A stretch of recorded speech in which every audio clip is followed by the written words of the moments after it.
मोदी जी, साल 2025 में आप हरिद्वार देख लीजिए, वहां पर यूके एसएससी का पेपर लीक हो जाता है। करीब 1 लाख युवाओं का भविष्य खतरे में पड़ गया। कर्नाटक में पेपर व्हाट्सएप पर बिक रहा था। हरियाणा के सोनीपत में सीआईएसआर यूजीसी नेट की परीक्षा से एक दिन पहले पेपर बाहर आ गया, व्हाट्सएप पर धड़ल्ले से बिका। 2026 की शुरुआत में भी बीपीएससी टीआरई 3.0 और ओडिशा पुलिस भर्ती में माफिया गिरोहों की जांच और गिरफ्तारी से हुई। कश्मीर से लेकर कन्याकुमारी तक बीते कुछ सालों में बच्चे सड़कों पर उतरे। तेलंगाना में युवाओं का गुस्सा साफ साफ दिखा है। बंगाल के शिक्षक घोटाले ने मेहनत और काबिलियत का मजाक उड़ाया है। मध्य प्रदेश के युवा एमपीपीएससी की बदलती तारीखों के बीच जवानी गला रहे हैं। हालत यह हो गई है कि जो छात्र कल तक कानून और न्याय की पढ़ाई कर रहे थे, वो भी मोदी जी आज खुद एक ऐसे सिस्टम का शिकार हैं जहां इंसाफ मिलना मुश्किल है। बच्चों के लिए रो रहा हूं, तुम्हारे बच्चों के लिए रो रहा हूं, तुम्हारे बच्चों के लिए रो रहा हूं। देश में 5 बजे के बाद सुनवाई हो सकती है, तुम धरना क्यों नहीं दे सकते? आपके डिजिटल इंडिया के बड़े बड़े दावों के बीच एसएससी, नीट, आईबीपीएस, सीयूईटी जैसी परीक्षाएं बार बार सर्वर फेल और तकनीकी गड़बड़ियों का शिकार हुई है। ग्रामीण बैंक की परीक्षाओं में फिर से एग्जाम के नाम पर छात्रों को महीनों घुमाया गया है। गांव का वो लड़का जो शिक्षक या फिर रेलवे को अपनी आखिरी उम्मीद मान रहा था, वो आज सिर्फ तारीख और नोटिस के चक्कर में फंसा है। आपके केंद्र सरकार के विभाग में आज भी 10 लाख पद खाली पड़े हैं, लेकिन भर्ती होने में मोदी जी 5-5 साल लग जाते हैं।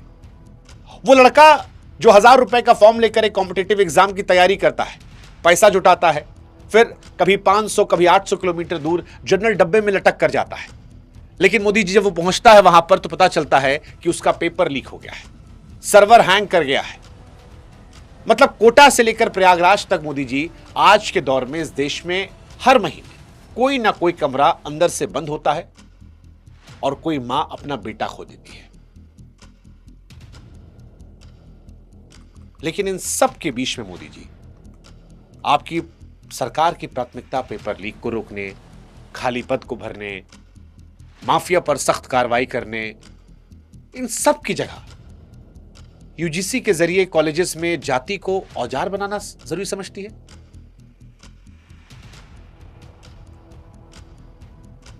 मतलब सोचने वाली बात है ना मोदी जी। जब सरकार से ईमानदार परीक्षाएं और समय पर नौकरियां मांगी जा रही थी, बीते 1.5-2 सालों में कई बार हमने देश के युवाओं को सड़क पर उतरते देखा, कई बार उनकी पीठ को पायदान बनते हुए देखा। उस वक्त युवाओं को पहचान और राजनीति की बहस में उलझा दिया गया। मतलब सवाल यह है कि क्या यह सब गलती से हुआ है या जानबूझकर किया गया है? क्या यह केवल संयोग है कि जैसे ही बेरोजगारी, पेपर लीक, खाली पदों पर सवाल उठते हैं, वैसे ही कॉलेज में जाति की बातें तेज हो जाती है? क्या युवाओं को नौकरी की मांग से हटाकर पहचान की लड़ाइयों में बांटने की कोशिश थी, जिम्मेदारी से बचने की? क्या यह सरकार का डर था कि अगर हर वर्ग युवा एक साथ मिलकर रोजगार, भरोसे, सही से पेपर करवाने की बात करेगा तो समस्या हो सकती है? और इसी डर से कॉलेज को ऐसा मैदान बनाया गया जहां छात्र सिस्टम से नहीं बल्कि एक दूसरे से लड़ रहे हैं, बट गए हैं।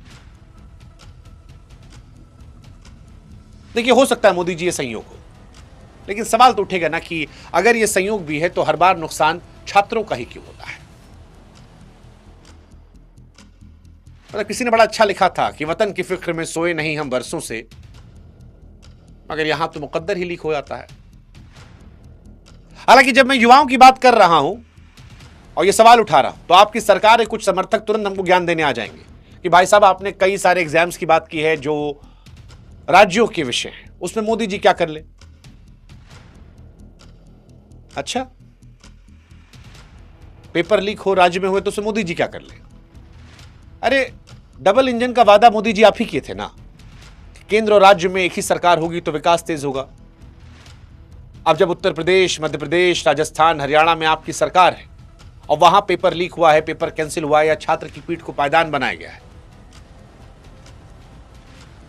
दिल्ली में आए दिन प्रोटेस्ट हो रहे हैं छात्रों के, तो मोदी जी डबल इंजन से वोट मांगने का नारा थोड़ी हो सकता है। और वैसे भी आप ही कहे थे ना, एक देश एक परीक्षा।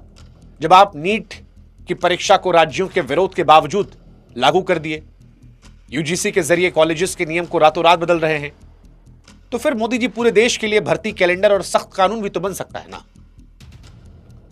पेपर लीक करने वाले गिरोह किसी एक राज्य के तो है नहीं, उनका जाल पूरे देश में है। और जब दुश्मन देश का है तो उससे लड़ने के लिए केंद्र सरकार अपनी जिम्मेदारियों से बच तो सकती नहीं है।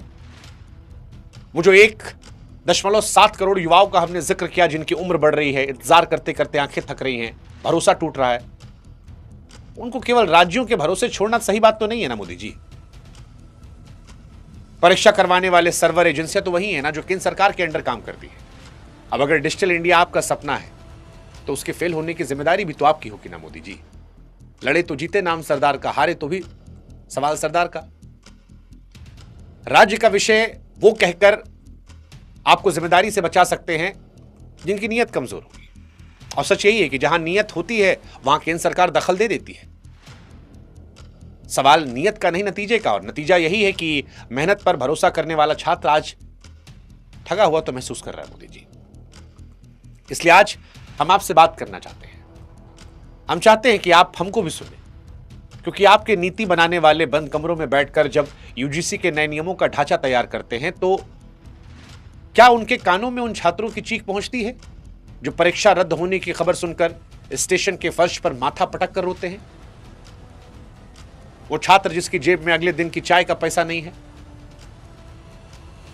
और जिसे अब यह समझाया जा रहा है कि यूनिवर्सिटी में जातिगत पहचान, विचारधारा कितनी जरूरी है। जिन छात्रों के हमने परेशान होने का जिक्र किया है उनकी संख्या करोड़ों में है और उन करोड़ों केसेस को हटाकर वो जो 250-300 शिकायतें आई थीं उसको आपने प्रायोरिटी दी है। इसे सुधार माना जाए या फिर हताश युवाओं की उम्मीदों का सुनियोजित पतन, या आप बता दीजिएगा हमको, हम नहीं कहेंगे कुछ। क्योंकि हमको सिर्फ इतना समझ में आता है कि जब पेट खाली हो, भविष्य धुंधला, तब जाति का गर्व नहीं बल्कि रोटी की लड़ाई सबसे बड़ी होती है। और आज आपकी सरकार ने छात्रों को उस मोड़ पर लाकर खड़ा कर दिया है जहां काबिलियत पर नहीं बल्कि पहचान पर लड़ने को मजबूर है। ये यूजीसी के जरिए जो जातिगत झुंझुना आप लोगों ने घुमाया है, ये सवाल उठता है मोदी जी कि क्या इसका मकसद सीधे तौर पर युवाओं की एकता को तोड़ना है, जो बीते साल, 2 साल, 3 साल में पेपर लीक, बेरोजगारी के खिलाफ एक सुर में बोलने लगे थे? मतलब इस देश ने देखा है तो डाउट होता है मोदी जी। अंग्रेज भी ऐसे ही आए थे, आपस में लड़ा दिया था, लड़ते रहे, 200 साल मजे निकल गए उनके। तो ये सवाल डाउट होता है मोदी जी कि अगर सारे युवा एक साथ मिलकर रोजगार मांगते तो प्रेशर तो आ ही रहा था। क्या इसीलिए जात की दीवार खड़ी कर दी गई कि हक मांगने के बजाय एक दूसरे की जात गिनाने में उलझ जाएं और फिर साथ कभी नजर ना आए? देखिए, यूजीसी का इस्तेमाल आज उन संस्थानों को राजनीति का अखाड़ा बनाने के लिए किया गया जो कभी अपनी मर्जी, आजादी से चलते थे। रिसर्च के विषयों से लेकर प्रोफेसरों की भर्ती तक हर चीज आज विचारधारा के ठप्पे पर है। शिक्षा के मंदिर को विचारधारा की फैक्ट्री बना दिया गया है। जिन युवाओं को दुनिया के बाजार में काबिलियत दिखानी थी, अब कैंपस की गलियों में पहचान बचाने की लड़ाई में झोंक दिया गया है। क्या आपके सलाहकारों ने बताया नहीं मोदी जी कि जब यूनिवर्सिटी में सवाल पूछना बंद हो जाता है तो देश का नुकसान हो जाता है? मोदी जी, आप स्किल इंडिया की बात करते हैं, लेकिन हकीकत में आपके सिस्टम ने छात्रों के उत्साह को खत्म कर दिया। अपराधियों के घर गिराने वाले आपके बुलडोजर उन पेपर लीक माफियाओं के घरों का रास्ता क्यों भूल जाते हैं जो करोड़ों जिंदगियों को तबाह कर रहे हैं? क्या उनके महल आपकी राजनीति की नींव में लगे हैं? पेपर लीक और भ्रष्ट अधिकारियों पर कार्रवाई के नाम पर केवल दिखावा होता है। और इसीलिए जब यह जातिगत न्याय का झुंझुना आता है तो मन में संदेह आता है, क्या यह नाकामियों को ढकने का एक रेशमी पर्दा है? आज के दौर में हम कहते हैं कि हम डिजिटली सबसे पावरफुल हो गए हैं। उसी व्हाट्सएप पर हमारे प्रश्न पत्र जो हैं बिक रहे हैं, सर्वर हैक हो रहे हैं, दूसरे कंप्यूटर से पेपर सॉल्व हो रहे हैं। क्या यह शर्म की बात नहीं है कि आईटी सुपर पावर होने का दावा करने वाला देश एक छोटी सी परीक्षा बिना धांधली के नहीं करा पाता? और इसके समाधान के तौर पर आप संस्थानों के भीतर विचारों का फिल्टर लगवा रहे हैं। मतलब मोदी जी, तो वही बात हुई ना कि मरीज को दिल का दौरा पड़ा है और आप उसके नाखूनों पर पॉलिश करवा रहे हैं। देखिए, आप बड़े आदमी, देश ने आपको कई बार चुना है। इस देश में आपके चाहने वाले बहुत हैं। लेकिन आपको भी समझना पड़ेगा कि अगर यही तरीका अपनाया गया तो छात्र इतिहास में आपको उन आंकड़ों के लिए नहीं याद रखेंगे जो आपके प्रवक्ता टीवी पर चिल्ला रहे हैं। इतिहास उन 1.7 करोड़ युवाओं को उनके चुराए गए समय के लिए याद रखेंगे, जिनका सबसे अच्छा दौर आपके इग्नोरेंस में चला गया। वो ये सवाल करेंगे कि क्यों छात्रों के हाथों से किताब छीनकर जातिगत नफरत और विचारों की गुलामी की तरफ धकेल दिया गया। देखिए मोदी जी, हो सकता है आपके सलाहकार शायद आपको समझा रहे हो कि युवाओं को जातियों में बांट दो, नौकरी भूल जाएंगे, लेकिन वो भूल रहे हैं कि भूखा युवा जिस दिन सड़क पर उतरेगा उस दिन कोई कार्ड नहीं आ रहा था। आपके सलाहकारों ने शायद आपको वोट बैंक का जुगाड़ दे दिया होगा, लेकिन आपको यह एहसास करना होगा कि पूरी पीढ़ी का भरोसा छीन लिया है। वो था ना एक शेर मोदी जी की, जिस ओर जवानी चलती उस ओर जमाना चलता है। काहे के विश्व गुरु बनेंगे हम जब हमारी जवानी खत्म हो जाएगी। अटल जी कहे थे ना मोदी जी की सरकारें आएंगी जाएंगी, देश रहना चाहिए। आज आप हैं, कल कोई और होगा। ऐसा मत कीजिए कि जब आप ना रहें तो देश का भविष्य भी ना रहे। कठोर है लेकिन आज हम कह देते हैं, आज के नौजवान को आपका जातिगत झुंझुना नहीं चाहिए। अगर कुछ चाहिए तो वो भरोसा कि उसकी मेहनत आपके सिस्टम के भ्रष्टाचार की भेंट नहीं चढ़ेगी। और यह शिक्षा का संकट नहीं है, प्राथमिकताओं का संकट है मोदी जी। अगर युवाओं को आप वोट बैंक की नजर से देखेंगे तो उनके असली दर्द को आप राजनीति से ढकेंगे, और तब तक सुधार की बात करना भी बेमानी है। समझना यह पड़ेगा कि झुंझुने से पेट नहीं भरता साहब, पेट भरता है रोजगार से, सम्मान से। भीख थोड़ी ना मांग रहे छात्र, यही तो कह रहे हैं ना कि मेहनत कर रहे हैं, साल भर पढ़ाई लिखाई करते हैं, पेपर देने जाते हैं। ईमानदारी से पेपर हो जाए, ईमानदारी से सिलेक्शन हो जाए, ईमानदारी से वांट निकल जाए, कितना इंतजार करेंगे?